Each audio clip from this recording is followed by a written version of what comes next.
नमस्ते दोस्तों, आज हम बात करेंगे नागपुर में चल रहे एक बड़े विवाद की जो मुगल शासक औरंगजेब को लेकर शुरू हुआ है। ये कंट्रोवर्सी अब सिर्फ इंडिया तक सीमित नहीं रही है, बल्कि पाकिस्तान में भी इसकी चर्चा हो रही है। पाकिस्तानी मीडिया जो औरंगजेब का विरोध करने वालों को एक्सट्रीमिस्ट कह रहे हैं, शायद भूल गए हैं कि उनके जो अपने पूर्वज हिंदू ही थे जिन्होंने औरंगजेब ने ज़बरदस्ती मुस्लिम बनाया था। वीडियो के एंड में हम आपसे एक सवाल भी पूछेंगे जिसका जवाब आप कमेंट सेक्शन बॉक्स में दे सकते हैं। तो चलिए शुरू करते हैं। नागपुर में क्या हो रहा है, सबसे पहले बात करते हैं नागपुर की। 2011 के सेंसस के मुताबिक नागपुर में हिंदू पॉपुलेशन 75% है, जबकि मुस्लिम पॉपुलेशन 9%। लेकिन इस हिंदू बहुल शहर में औरंगजेब की कबर का विरोध करने पर इतना बड़ा हंगामा हुआ कि कर्फ्यू तक लगाना पड़ गया।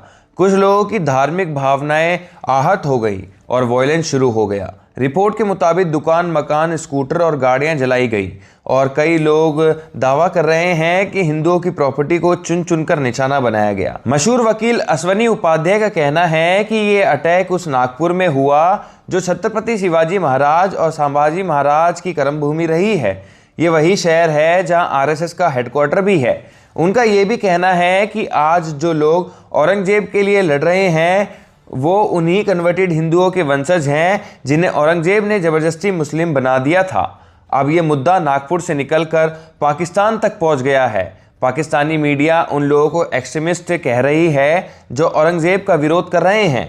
ये वही पाकिस्तान है जिनके लोगों को पूर्वज हिंदू थे, जिन्हें औरंगजेब ने मार मार कर जुल्म कर कर मुस्लिम बना दिया था। तो सवाल ये है कि जो देश आतंकवाद को पालने के लिए जाना जाता है, उसकी मीडिया औरंगजेब का विरोध करने वालों को एक्सट्रीमिस्ट क्यों बोल रही है। अब सवाल ये है कि पाकिस्तान में औरंगजेब के बारे में क्या पढ़ाया जाता है। आपके होश उड़ जाएंगे जब आप ये सुनेंगे कि पाकिस्तानी टेक्स्ट बुक में औरंगजेब को एक महान मुस्लिम लीडर बताया जाता है।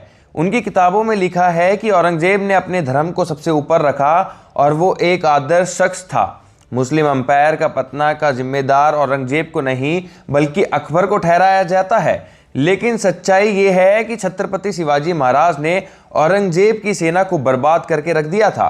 मुगल एम्पायर को ख़त्म करने की शुरुआत शिवाजी महाराज ने करी थी। और ये सिर्फ पाकिस्तान की बात नहीं है, इंडिया में भी कुछ वामपंथी हिस्टोरियन ने स्कूल टेक्स्ट बुक में औरंगजेब को एक महान शासक बताया है, बिल्कुल उसी तरह जिस तरह पाकिस्तान में पढ़ाया जाता है। अब एक बड़ा सवाल जो ये कंट्रोवर्सी से उठता है, नागपुर में हिंदू 75% से ज़्यादा हैं, फिर भी उनके ऊपर हमले हुए।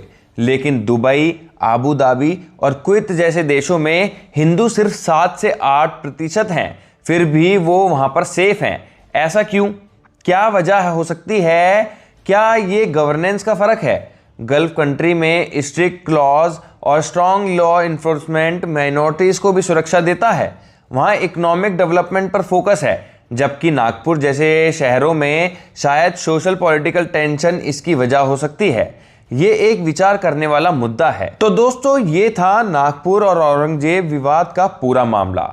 अब आपसे एक सवाल है, नागपुर में हिंदू मेजॉरिटी होने के बावजूद उन पर अटैक क्यों हुआ, जबकि गल्फ कंट्री में माइनॉरिटी होते हुए भी वो सेफ हैं? अपना जवाब कमेंट बॉक्स में ज़रूर दीजिएगा। वीडियो पसंद आई तो लाइक और सब्सक्राइब करना ना भूलना। मिलते हैं अगली वीडियो में, तब तक के लिए धन्यवाद।